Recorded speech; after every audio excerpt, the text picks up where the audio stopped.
विधानसभा के चुनाव वर्ष 2022 में प्रस्तावित है। 2017 में निर्वाचित वर्तमान विधानसभा का कार्यकाल 14 मई 2022 को समाप्त होगा या फरवरी से मार्च में आयोजित किया जाएगा।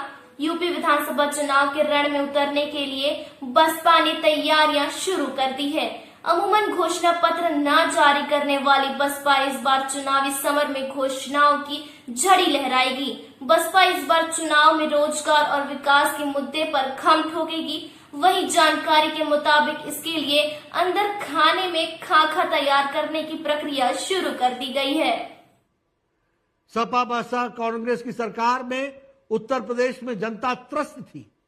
अपराधी और भ्रष्टाचारी मस्त थे। अब योगी जी और मोदी जी की सरकार में अपराधी और भ्रष्टाचारी पस्त हुए। सपा बसपा कांग्रेस की सरकारों में गरीब को वोट बैंक समझा जाता था।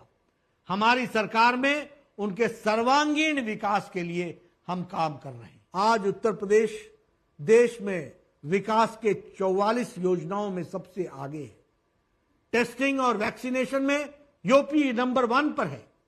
यह हम सबके लिए गौरव की बात है कि यूपी में विकास के लिए जितना काम योगी आदित्यनाथ जी की सरकार ने 4 सालों में कर दिखाया है, क्या इसका आधा भी समाजवादी पार्टी और बहुजन समाज पार्टी और कांग्रेस के 60 सालों में किया है? कि योगी जी के नेतृत्व में आज उत्तर प्रदेश भारत में छलांग लगाता हुआ विकास में अग्रगणी राज्यों में खड़ा हुआ है, यह हमको लिए बहुत ही संतोष का विषय है।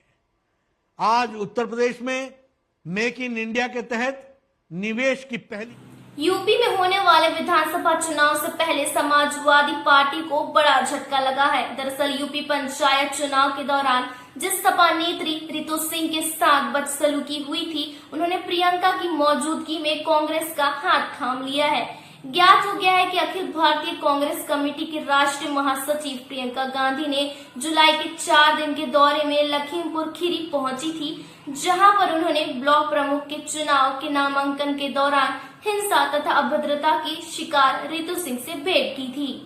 सर्वे में शामिल है ये सवाल। नमो ऐप के जरिए हो रहे इस सर्वे के पहले सवाल में आगामी विधानसभा चुनाव में मतदान के महत्वपूर्ण मुद्दे के बारे में पूछा गया है।